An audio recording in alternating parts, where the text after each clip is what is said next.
a lot of the folks who come in on these murder boards, I mean, they're friendly, whether that's to the administration or Trump or maybe to the nominee themselves. Does it get personal? I mean, is it uncomfortable moments that happen in those murder boards? You try to create those. There's no guidebook on how to be a Sherpa. One of the tips I would tell people who are doing it in the future is you want to try to derail them in the murder board. You want to make them angry. You want them to feel like it's personal. You want to find their weakness and exploit it before somebody else does.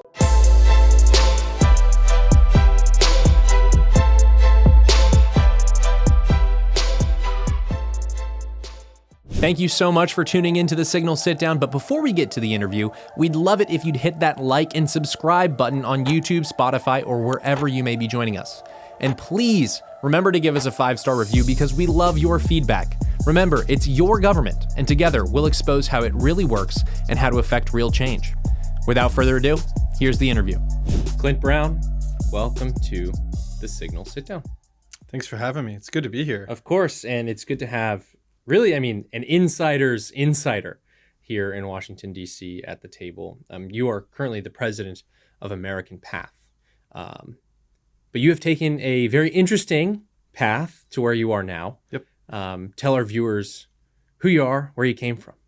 Yeah, well, insider's insider is a way of saying behind the scenes, you know, which is where I like to stay usually, but really happy to be here talking with you.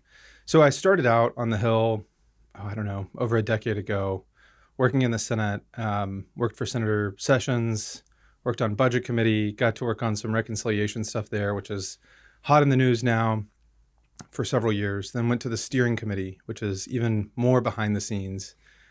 Most folks have never heard of the Senate Steering Committee. You hear of Judiciary Committee, Foreign Affairs Committee, Foreign Relations Committee, Armed Services. But Steering Committee is sort of a conservative caucus within the Senate, and they really focus on strategy and procedural rights. If you know the rules, you can navigate the place at a totally different level. It's a chess game. The Senate, how it works is just super fascinating, which we can talk more about that. Some of the gamesmanship that goes into it. I think if the conservative movement, if the grassroots, if people watching this knew that stuff a little bit, it would kind of decode what's going on. Speaking of man behind the curtain, they would see the Wizard of Oz behind the curtain if they know the rules of the game.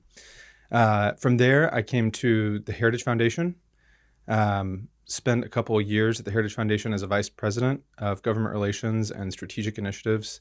Great place to work. Loved it. Loved every minute there. But an opportunity came up when McConnell announced that he was retiring to sort of shape the debate on what would the next majority leader do for Republicans.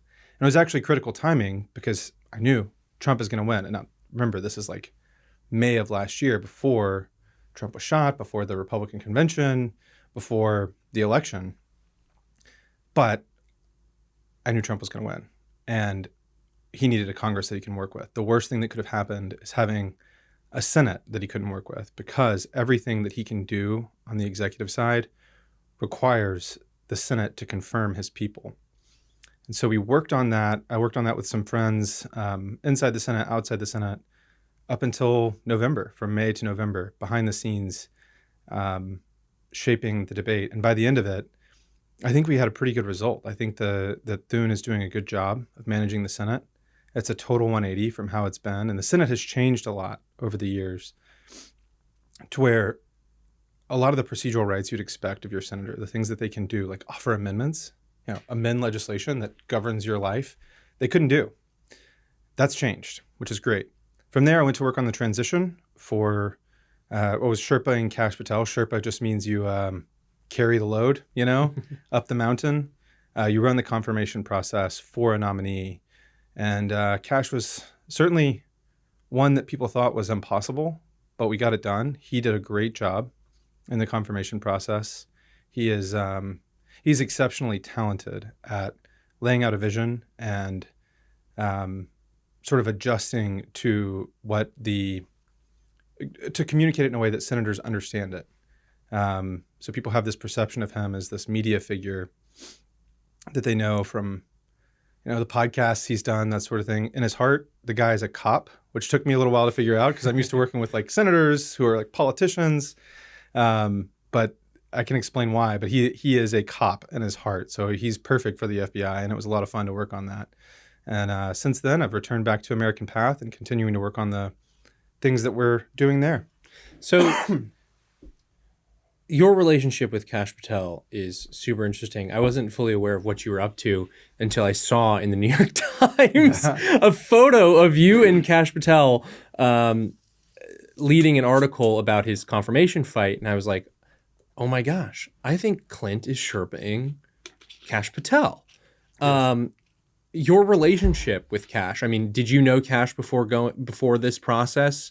What did you know about him? And how did you discover that Cash was a cop at heart? Yeah. So it's funny you say that. When that picture came out, I got texts from friends that I hadn't talked to in a long time. Do you work for the FBI? Are you like on his security detail?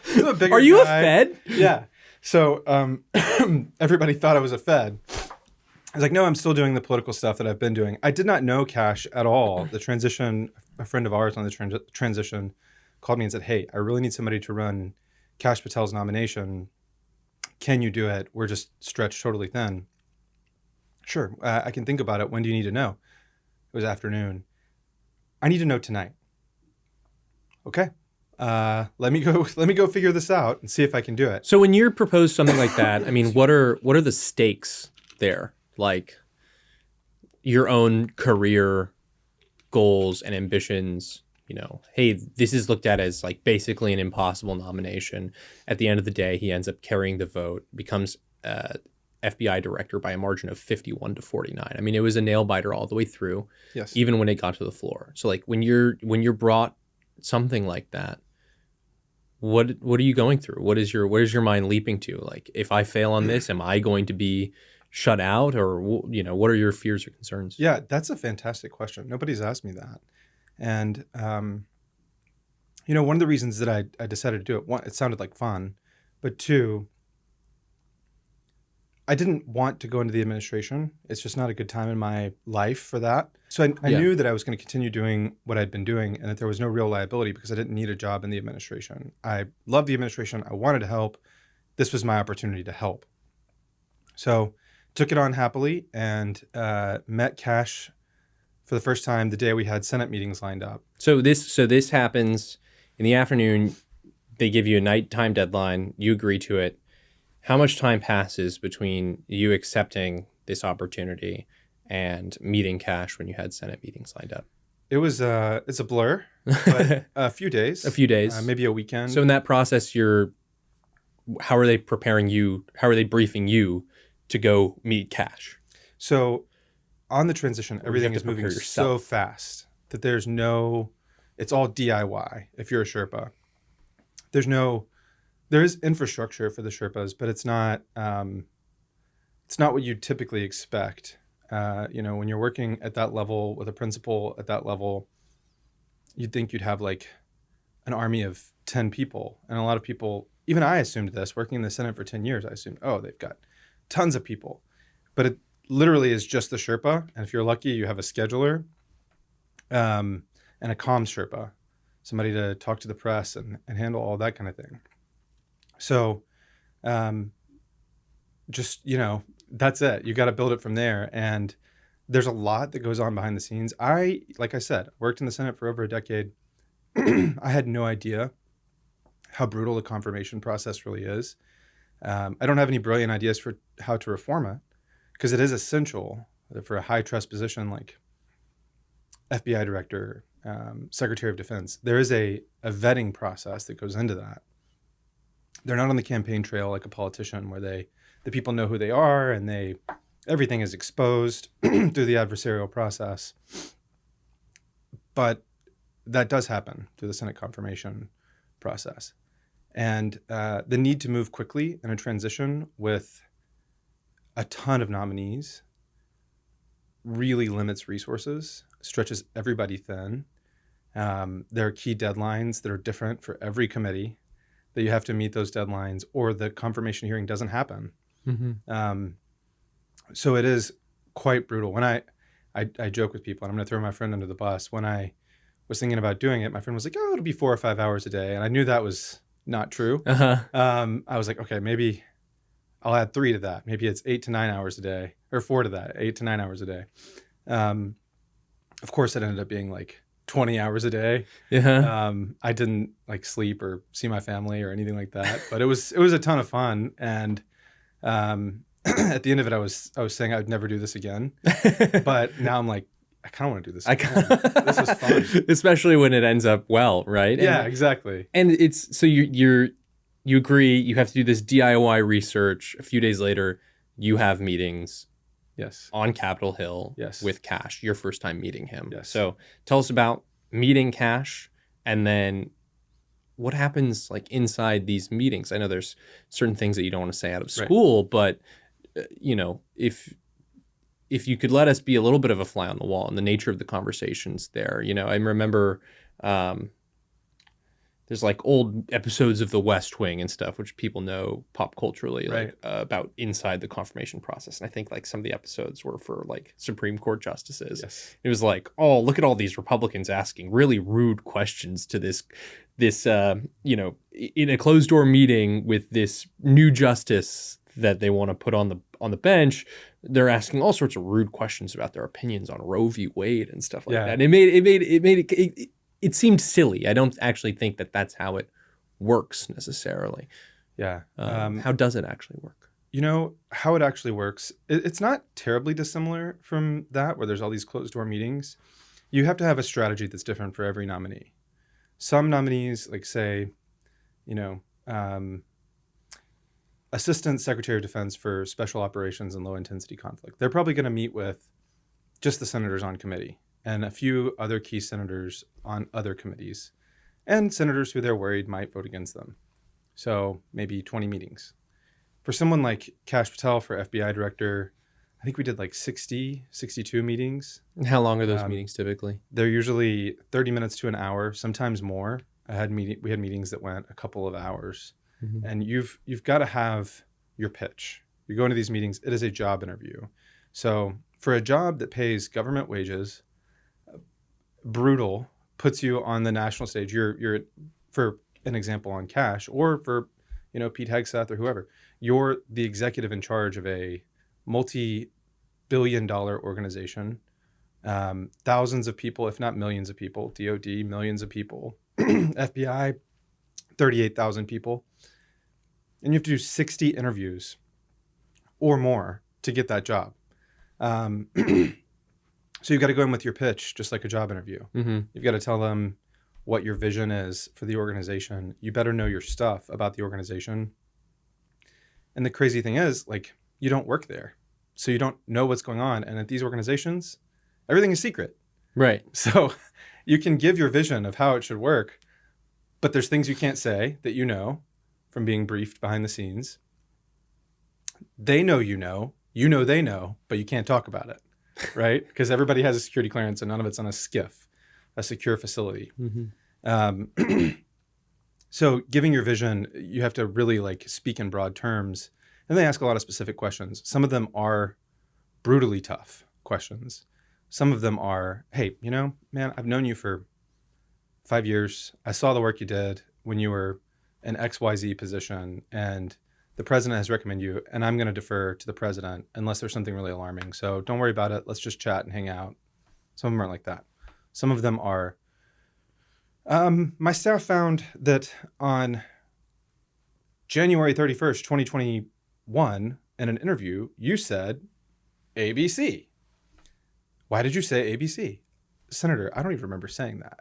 You know, like brutally tough questions where they go through your background. So it's a mix of both. And you have to be ready for every single one, as if it's going to be that tough meeting where they comb through one of your thousands of media hits and find the one thing you said, maybe taken out of context by a staffer who doesn't like you. And you have to be prepared to talk about it. Right. So with the implicit threat that if you don't perform the way that I want you to perform in this job interview, I'm going to take this to the media and say one of the reasons that I have my doubts about you is because this thing that you said in January of 2021. Exactly. You know? Exactly. Or I'm going to vote against you. Yeah. And I'm going to tell everybody else to vote against you. Yeah. And that's the thing. Do they just, sometimes you enter a meeting and they just say that directly to your face, or do they at least put on a pretense of good faith when you're going in there. There's always a pretense of good faith. And with Republicans, it genuinely was good faith because it's their party, their president. With Democrats, many of them, there was a pretense of good faith. And you have to meet with them or else they'll make it a media cycle that the FBI director is refusing to meet with Democrats as they launch plans to throw all Democrats in jail or whatever, or deport all of them to El Salvador. Exactly. Something absurd. That's exactly right. And the thing is what they say to each other, especially on the Republican side, the votes that you're planning to win. If you come out of a meeting, you had a headache, the pollen got to you like it's getting to me, and you perform badly, and that senator goes and says, man, I don't know about that guy. He didn't perform. For any nominee, this isn't about Kash, but any nominee, that can tank you. He said something totally off the wall. You're exhausted, you haven't slept in days, you're not feeling well, and you go in and you say something totally off the wall, and they go tell other senators, and now everybody has questions about that thing. Right, because they're all going to see each other in the dining room anyway. That's right. Yeah. They have lunch together 3 times a week, and at lunch, that's where they're going to talk about you. Yeah. I asked you 2 questions, and I kind of tied you down into the second one, but the first one, you arrive Capitol Hill, and you meet Kash for the first time. I mean, what is that exchange like? What are you able to pick up about him? So the thing, anytime that I'll keep it sort of general too, because I think this applies to any nominee, and I think it's probably interesting to people. The nominee, you don't know how much they know about the Senate. They're all specialists in their area in some way or the other. Some of them have been members of Congress. They know the place inside and out. But it's a different thing to know it as a nominee. Some of them have never worked in the place. They don't know it at all. Maybe they just know a lot about defense or... Because Kash is a House guy. He's a House guy. Yeah. Kash, I mean, for the listeners who don't know, Kash was a super important staffer for Devin Nunes, who was the chair of the House Intel Committee during the Russiagate scandal, which turned into the Russia collusion hoax. Yeah. And I think for every year that passes, we add another Russia. So at this point, it's 8 Russias collusion hoax. Yes. Yes. And we got the 8 Russias. Yes. And he was the one who drafted the memo, or who wrote the memo that talked about FISA court abuses and the type of spying that was going on inside government on the Trump campaign. This launches his profile. He becomes this media figure as well. From what I've heard, he's like really good at code switching between this media personnel, kind of rabble rouser in certain ways, and then a pretty talented operator and a pretty talented researcher, which is evidenced by his work in Nunes's office. So he's not a Senate guy. Right. And how much does he know actually about the process? Because with Intel, you have a little bit more crossover. Yeah, working with you senators. Do, but the thing is, the Intel Committee is so insulated by nature. It's intelligence; it has to be insulated, need to know basis, that it doesn't get the exposure to the broader organization. So I had no idea going in how much he would know about the Senate, and I think this also applies to any nominee. Your mission is to be high status amongst senators. That their vote doesn't make them low status. There's a ton of stuff that goes into that. That's a very oversimplification of it. But so when you say you want to make yourself high status, do you mean that you want to make sure that your confirmation fight is big is the wrong word, important, right? So if someone votes against the Secretary of State or the Secretary of Defense, that's one thing. If they vote against an ambassador to the United Nations, that's another. Right. That's absolutely part of it, and a key part of it. And the other thing is, like, every human being wants the same thing. They want to be part of a group, and they want to have status within that group. And the Senate is no different. So the last thing any senator wants, and you got to think about it from like their perspective. They're a normal person, but they're at the top of their field in their state or whatever. They're a big fish in that smaller pond. Not to say that it's small, but smaller. And then they come onto the national stage. Right. These people have been apex predators their entire lives, and now they're Apex predator. 100 of them. There's 100 of them in the same room. That's right. And you can't relate to anybody back home now because you're the guy they see on TV. You're the guy they're mad at because they saw a TikTok video saying you did X, Y, and Z that you didn't even actually do. So this is your group now. And the last thing you want to be is low status within that group.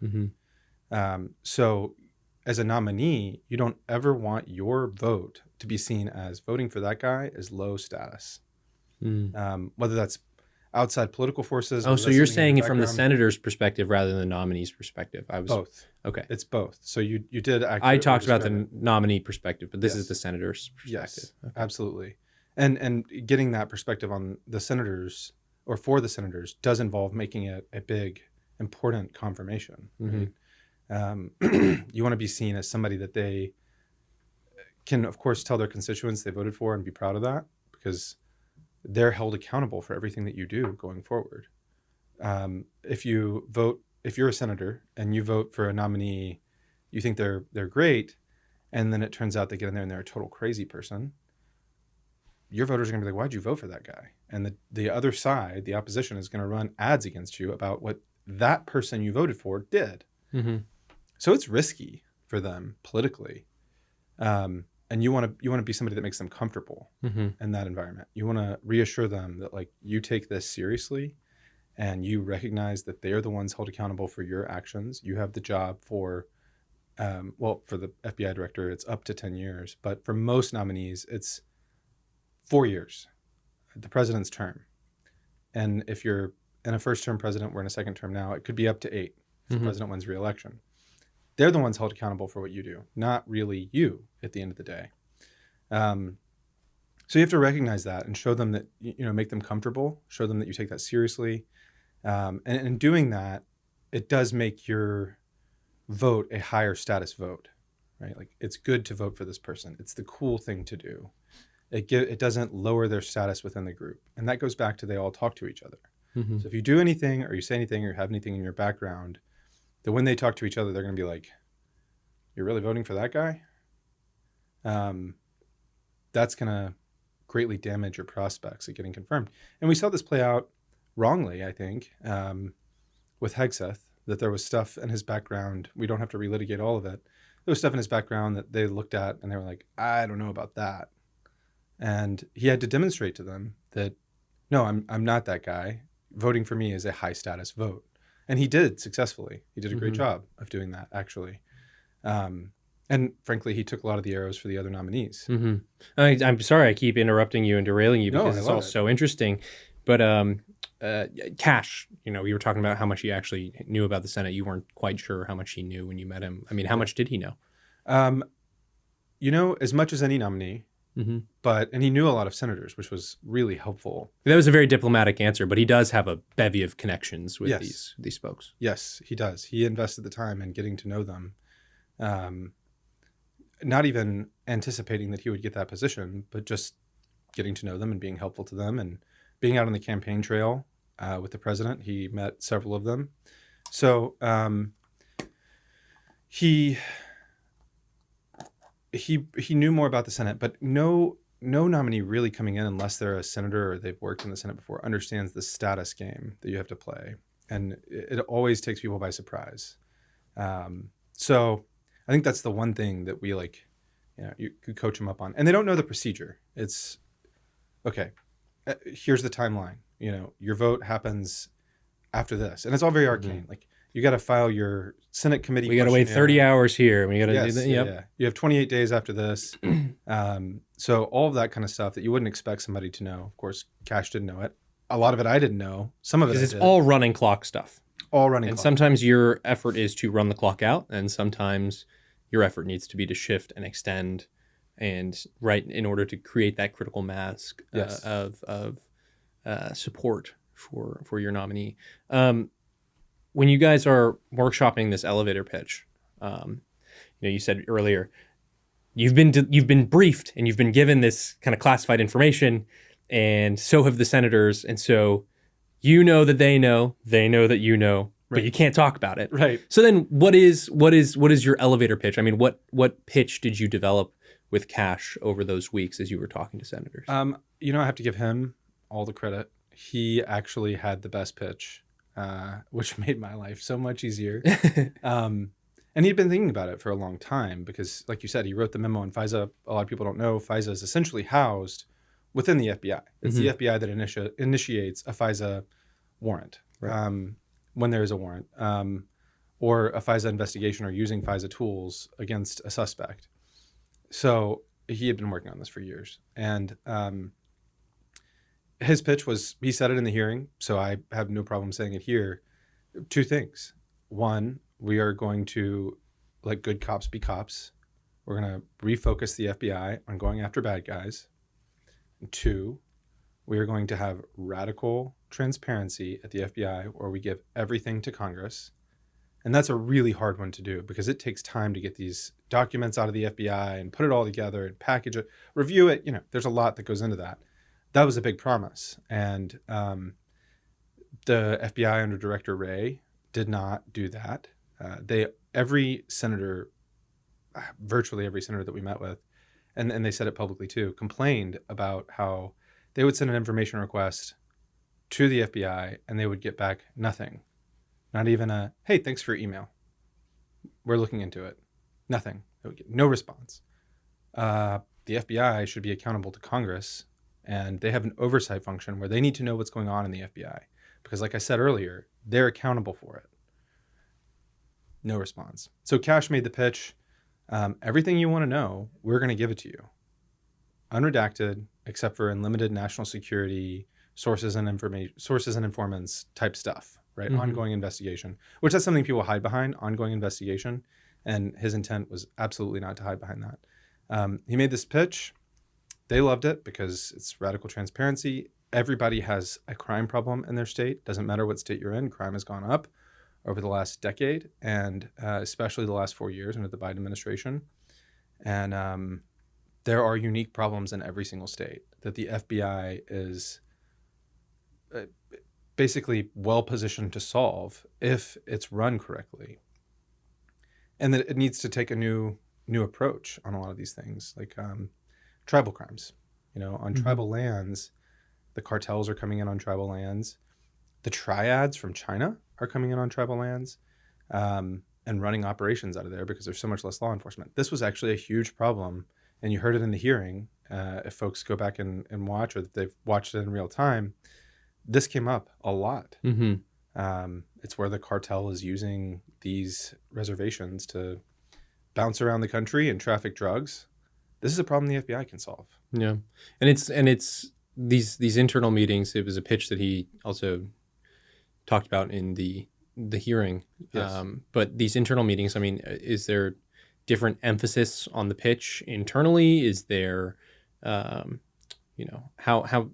catered are these pitches to the specific senator? That's a great question. 100%. Yeah. I spent all night reading everything every senator that we were meeting with the next day said about the FBI and nailed down, here's what's going on in this particular state, crime-wise. Here's how the FBI can help solve it. Here are the requests they've sent into the FBI for information. You need to talk to them about those things. So there's a general pitch. I'm going to let good cops be cops. I'm going to have radical transparency, but you got to tailor that to them and talk about the issues that they care about and show them that you care. Even they understand, like, it's a big organization. There's a lot going on with 38,000 employees. You can't necessarily move an aircraft carrier on a dime. Right. But they want to know that you're focused on it and you care about it and you're working on it. And you have to show them from the beginning that you will be, because that crime affects their constituents, the people that sent them to Congress to deal with it.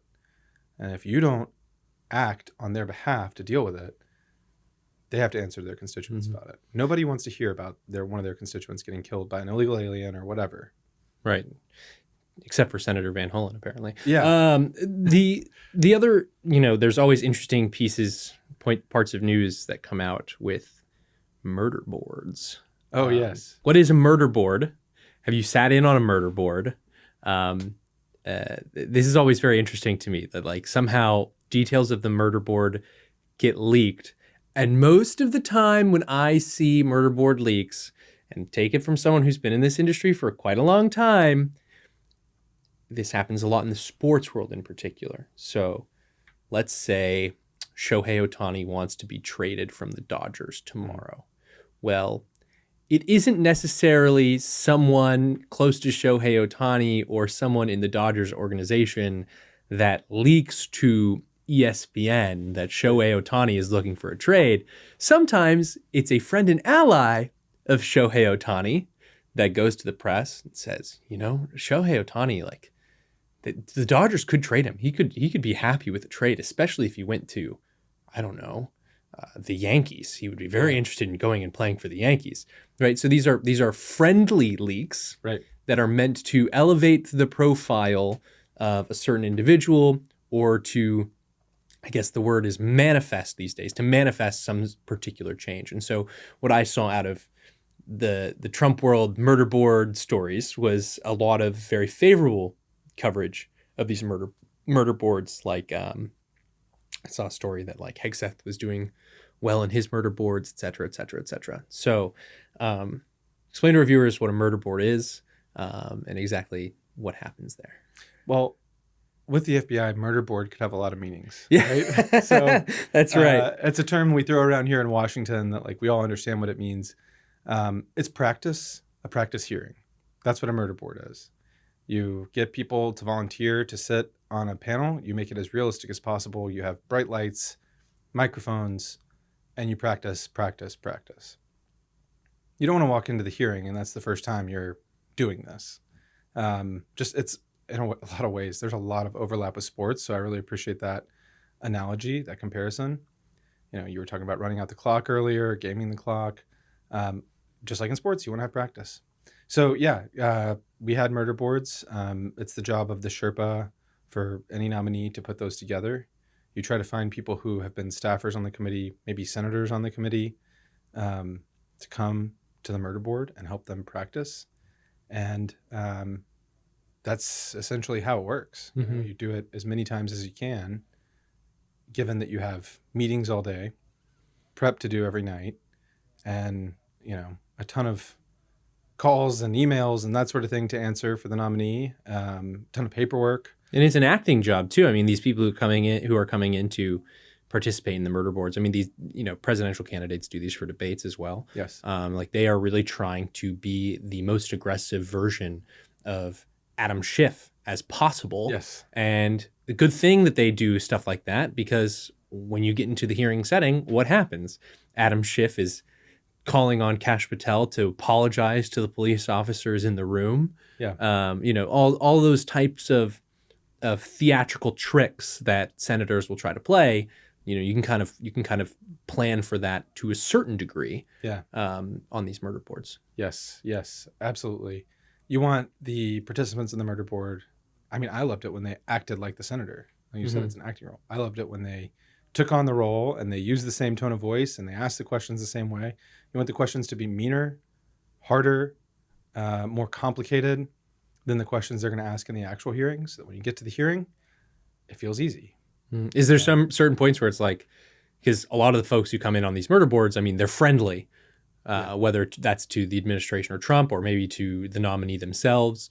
Does it get personal? I mean, is it a moments of uncomfortable moments that happen in those murder boards? You try to create those. Yeah. So if anybody, there's no guidebook on how to be a Sherpa.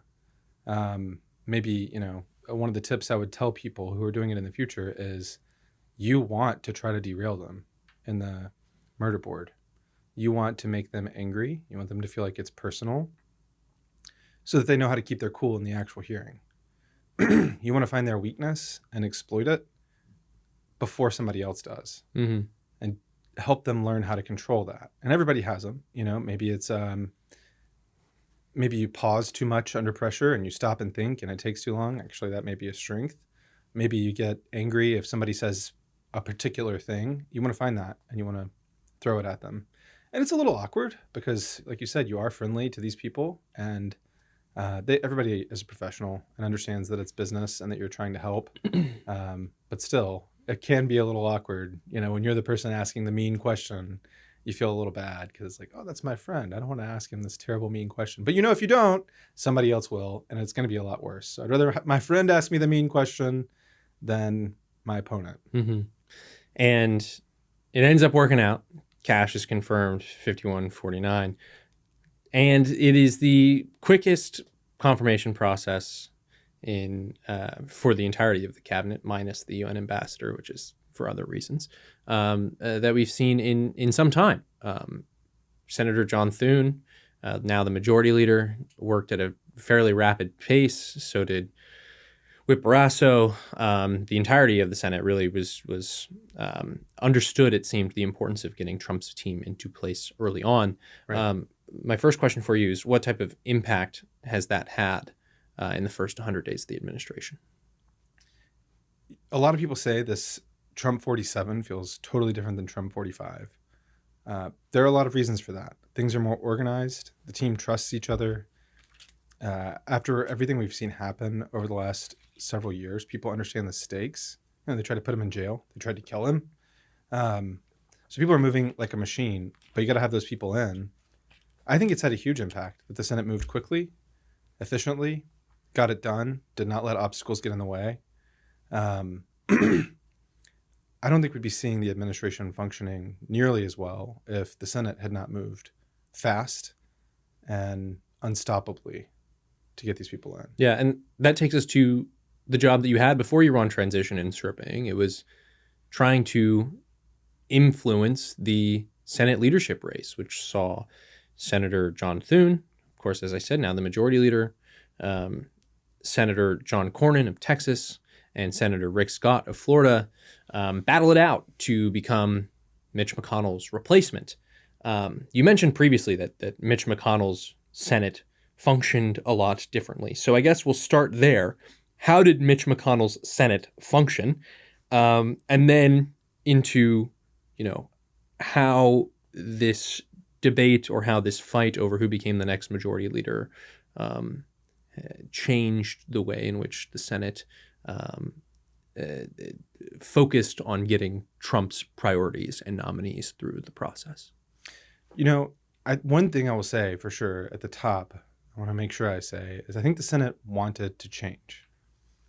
I think each senator wanted change, and there just needed to be a process to play out to show them what change looks like. How did the place used to function? How can it function? And sort of shape that debate. And Senator Rick Scott and Senator Mike Lee did a great job of shaping that debate. Mike Lee was writing letters to his colleagues, talking about he hosted a forum for the candidates just before the vote. All of that stuff changed the game. And I was sort of behind the scenes helping educate on how the Senate functioned previously, how it should function, what has changed. Because a lot of senators have come in to a Senate that functions how it did under Reid and McConnell, and not a Senate that functions like it did before Harry Reid. Mm-hmm. There are a lot of senators who have been there a long time. There are a lot of senators who came in the last several years. So they have no idea the difference. One of the key differences is, and this is actually a good example, but it doesn't relate to nominees. Before Reid, there were constantly amendments being voted on. And this is critical. This is everything. Somebody puts up a bill. You like the bill, but you need to change one or two provisions for it to get your vote. You have no opportunity to do that. So they have to raise the stakes of the bill. They have to make it bigger and include more things that it's harder for you to vote against if they're not going to give you that amendment. So we've seen these omnibus bills grow. We've seen a take it or leave it bills over the last several years. People complain about it all the time. They forget in the interim, and then when a funding bill comes up, they remember, like, oh yeah, they just put this bill out 24 hours before the vote. It's 3,000 pages, and nobody had time to read it, and they had to vote on it. Well, that's because they made the stakes so high because they didn't want to give anybody the opportunity to amend it. And that's one way to get business done, I guess, to ensure that the government is funded, to ensure that things move.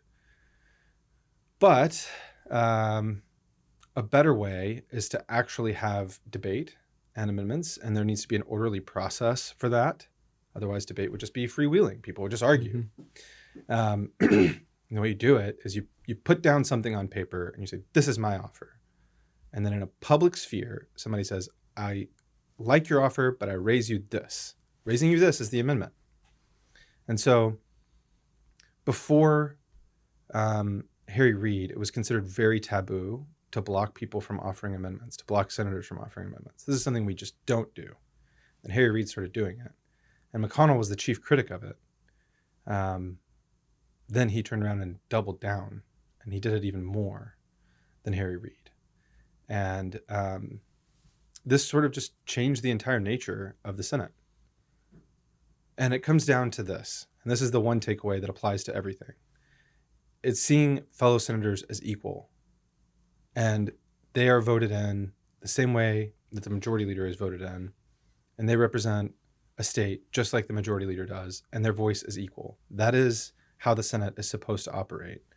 And that's how Senator Thune is treating it. And the things we worked on from May of last year to November were all about demonstrating the changes that can be made to make that happen, to make every senator equal. So McConnell is focused, and I had Rick Scott on the show. He said, this overemphasis on operational security. Senator Ron Johnson said similar things. Senator Ron Johnson, of course, was supportive of Senator Rick Scott's bid to become the next majority leader.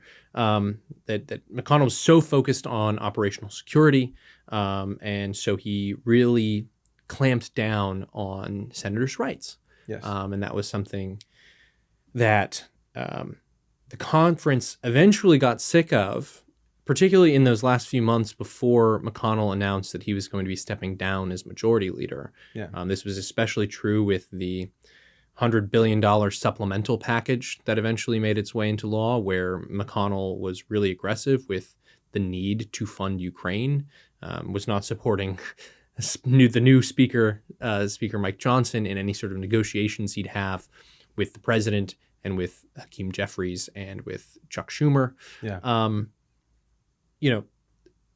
That was, I think, a big moment for the conference, is realizing that they wanted to reclaim their rights. Yes, yes. And with every right comes a duty. Mm-hmm. I mean, that's something we believe as conservatives. If you can't exercise your rights as a senator, then you aren't doing your duty as a senator. And I don't think anybody would argue that Congress has been doing their duty.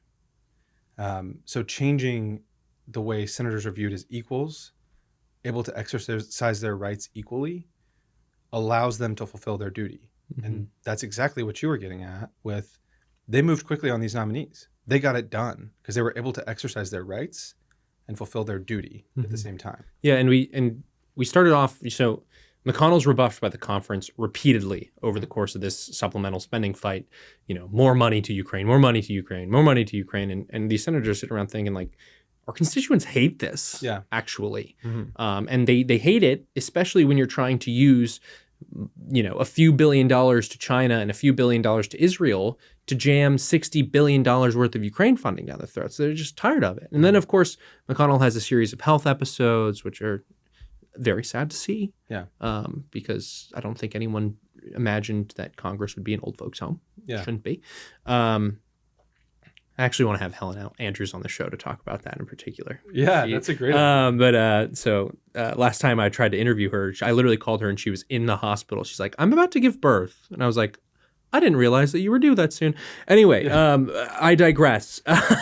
Shouldn't be an old folks' home. And McConnell announces that he will no longer be the majority leader. And then we have, John Cornyn, John Thune, and Rick Scott enter this race. And Rick Scott is seen as the maximalist reformer. And John Cornyn used to be in leadership, but he was now just a regular member. And he had seen his rights as a senator sacrificed by the McConnell regime. So he was kind of that middle ground reformer with leadership experience. Not to say that Rick Scott didn't have any, but because he ran the campaign apparatus, but nevertheless, it wasn't he was never whip, or he was never in that chain of command. And then, of course, you have John Thune, who was Mitch McConnell's number 2, who is kind of seen as this continuation of the McConnell model. But over the course of those months, all three of them took on more and more aspects of a reform agenda. Yeah. Why do you think that they took on those aspects of a reform agenda, particularly John Thune? I mean, this was such a pleasant surprise to see John Thune wanting to chart his own path after years of them just saying, he's being groomed by McConnell and is just McConnell 2.0. Yeah. And I think it comes back to two things. The Senate wanted to change. Senators want to be senators. That's why they ran. They want to actually do something. Sometimes they don't. And then it comes down to the advocacy of Mike Lee and Rick Scott. Back to our original theme, I'm just behind the scenes providing information, educating on like, oh, here's how this process used to work. Here's how that process used to work. Those are the guys that did it. And frankly, Thune did it, and recognizing what the conference wants. And his mantra, I suppose, has been, I'm going to show you, not tell you. And he has shown it. I hope that continues. We have to continue to press for it and ensure that it stays that way. Encourage senators that they should exercise their rights always, not just because it's John Thune, not just because it's any majority leader, but always, because we've seen what can happen when they don't. It's not pretty, it's $36 trillion in debt. It's supplementals for Ukraine that nobody actually agrees with. It's stuff like that happens when we don't encourage them to exercise their rights. So to put the fine point on your question, I think there were a number of senators that wanted 10 or so reforms. There's changing the rules, which is a lot harder to do, but there are things the majority leader can just do. And they pushed for those 10 reforms. They had a good idea of what they should look like. And people came around and said, yeah, actually, that's a pretty good idea. I can't believe that actually worked, that they agreed on something, but they did. And it's actually essential that they did. So how has that played out now with the nominations process? I know that's a bit different because it's the executive calendar versus the legislative calendar. There are two different calendars in the Senate. Yes. Right? The executive calendar is the nominee process. And then, of course, the legislative calendar is pieces of legislation that the Senate is considering. You can't really offer an amendment to a nominee, but nevertheless, like it's modes of working in the Senate that has greased the skids for the nomination process. How have those reforms played out for the executive calendar? And as we look to budget reconciliation, what are you looking out for? Well, for the first question, how has it played out relative to the legislative calendar? It's still to be seen a little bit. There's been a much more open process. That's the term broadly used to describe a process where senators can exercise their rights, do things like offer amendments, be able to put up their own bills, get them through the process, open process. It's played out that way. What I'm looking for on reconciliation is reconciliation essentially has an unlimited amendment process, so you don't have to worry too much about that.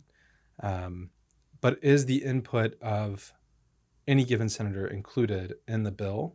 And there's something that happens on all of these bills that's a sort of an aberration too. It's called a manager's package, which doesn't sound like anything fun.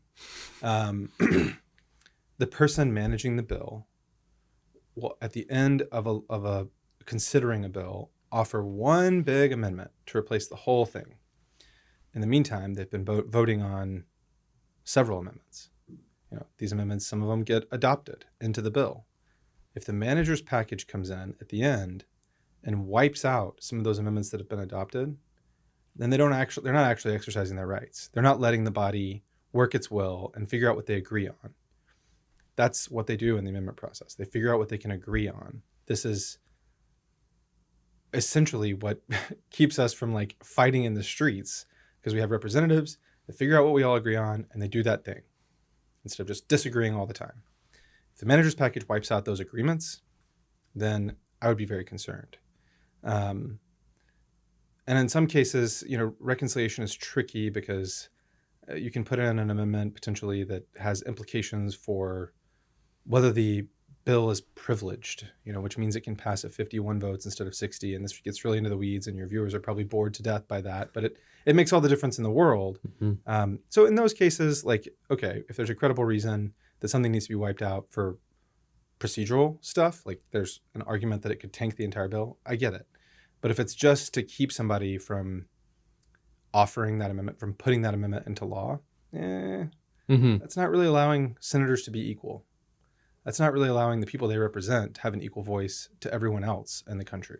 And with this reconciliation process, we're facing, right now we're in the resolution phase, and now the committees are going about their work. Some of the plans have included, on the House side, $880 billion worth of cuts to the Energy and Commerce Committee, which is what oversees Medicaid, which is why the liberal media is freaking out about Republicans coming after your Medicaid.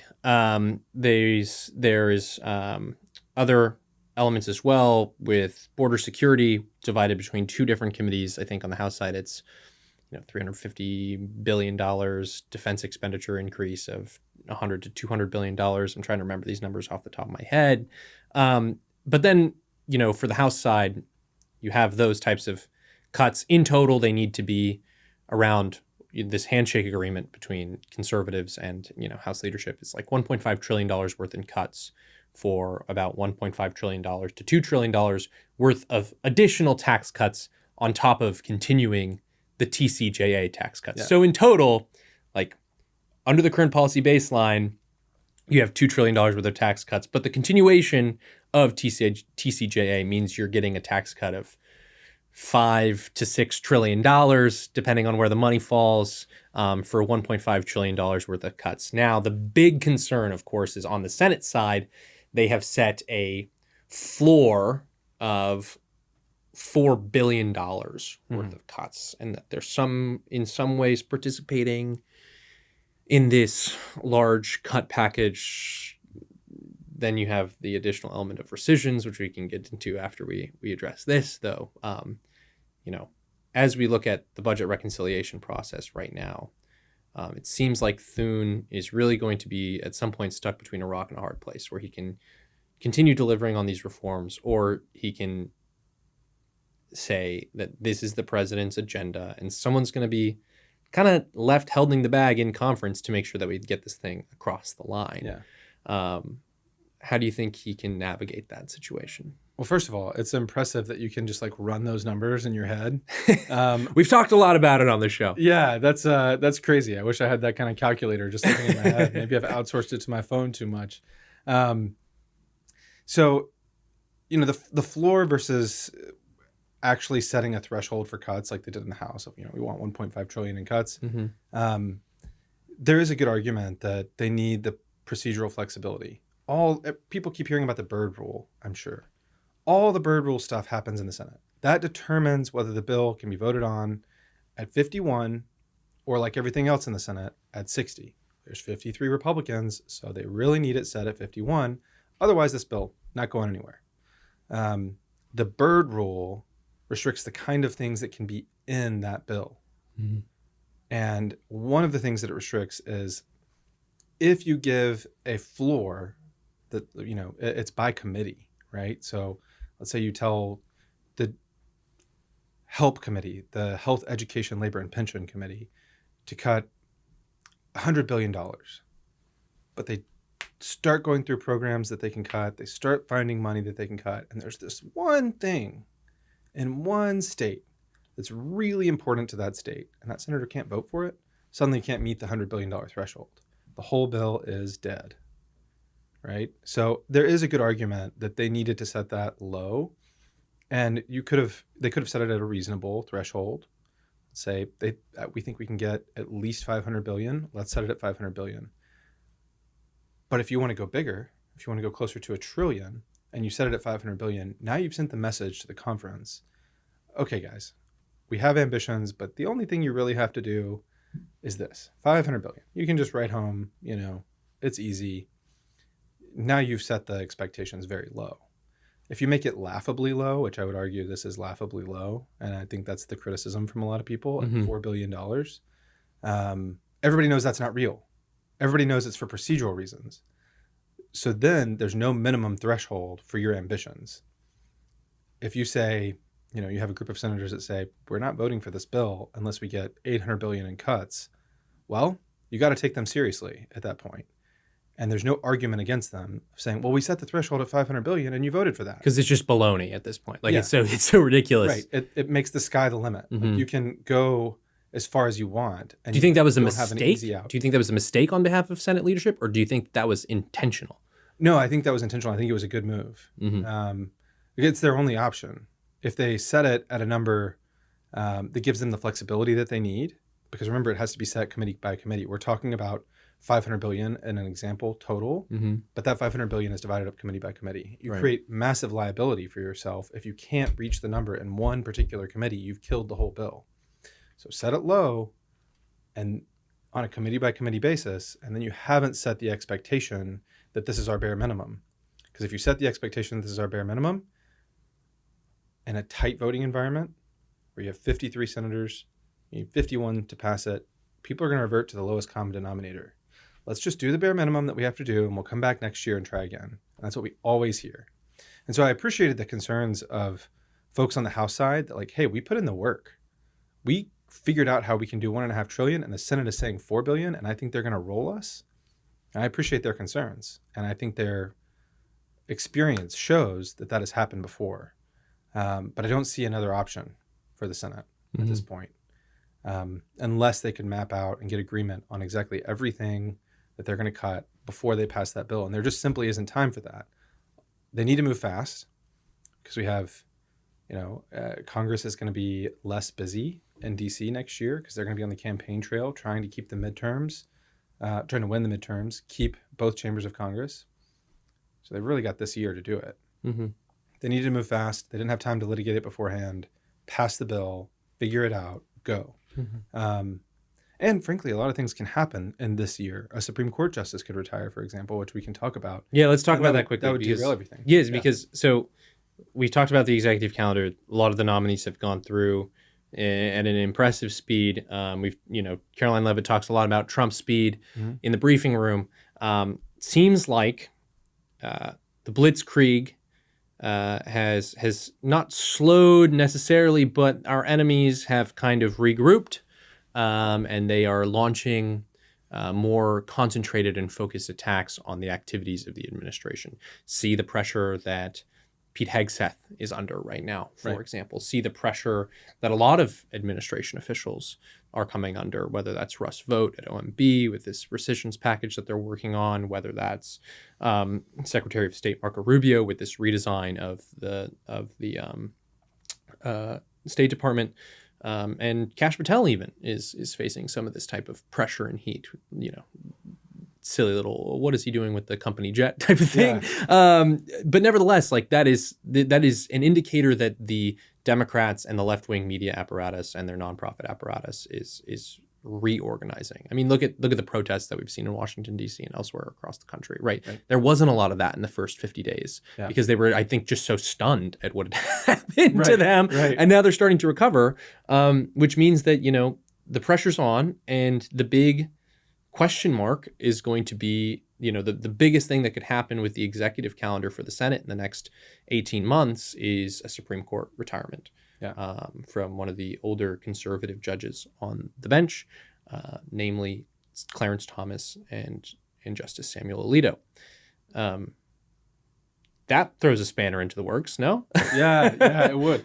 I mean, I loved how you phrased that they're under this pressure. They're under, the left is finally coming back out.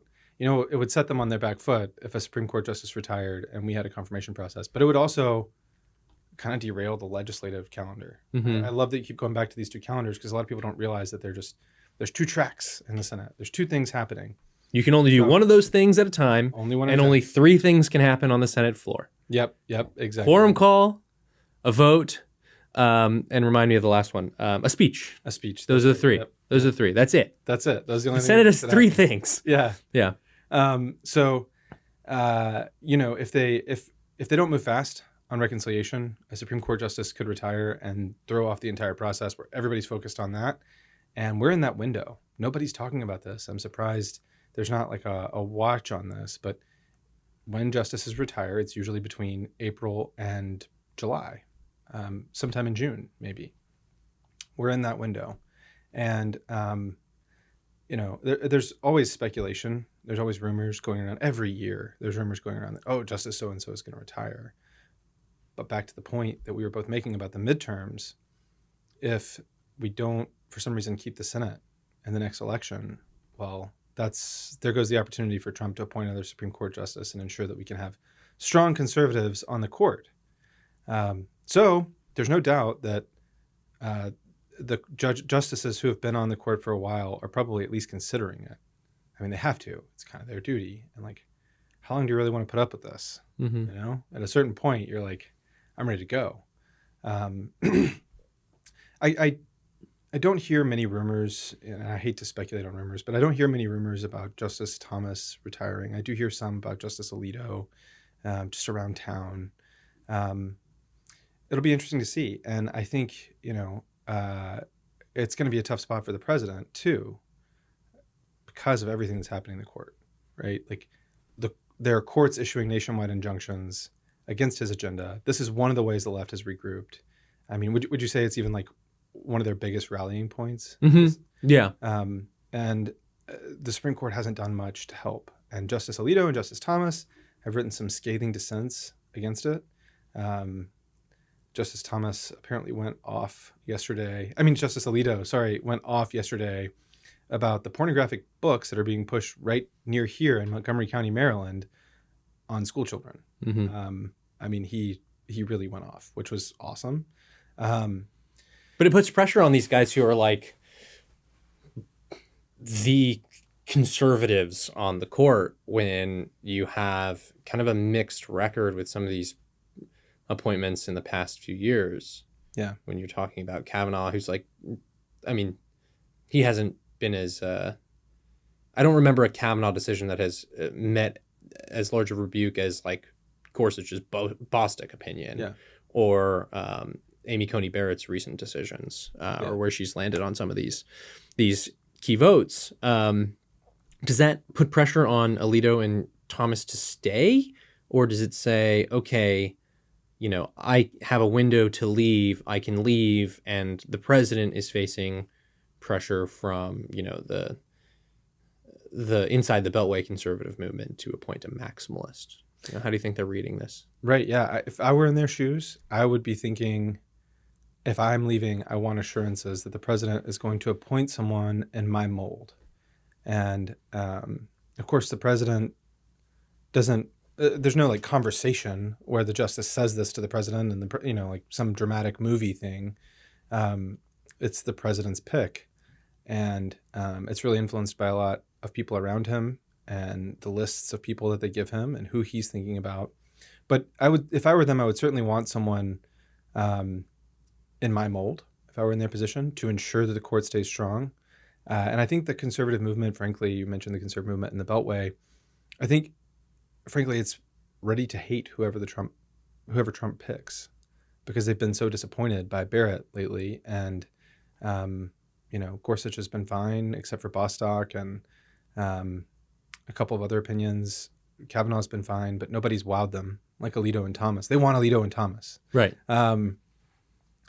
So it's a precarious position for the president, and he's got to really pick somebody that's going to wow the base and wow the movement. And I frankly don't know how you do that.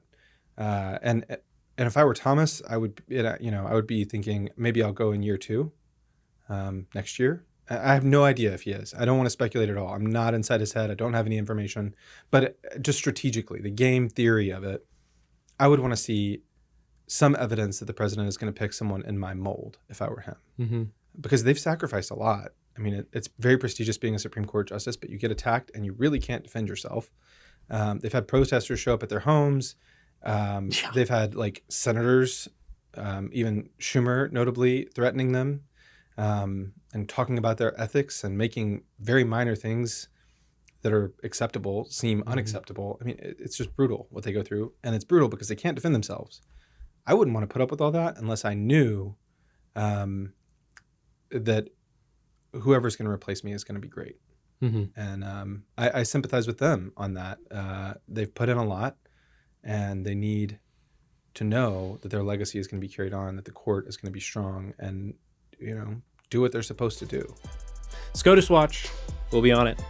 Clint Brown, thank you for joining the Signal Sit Down. Thanks for having me. It was fun.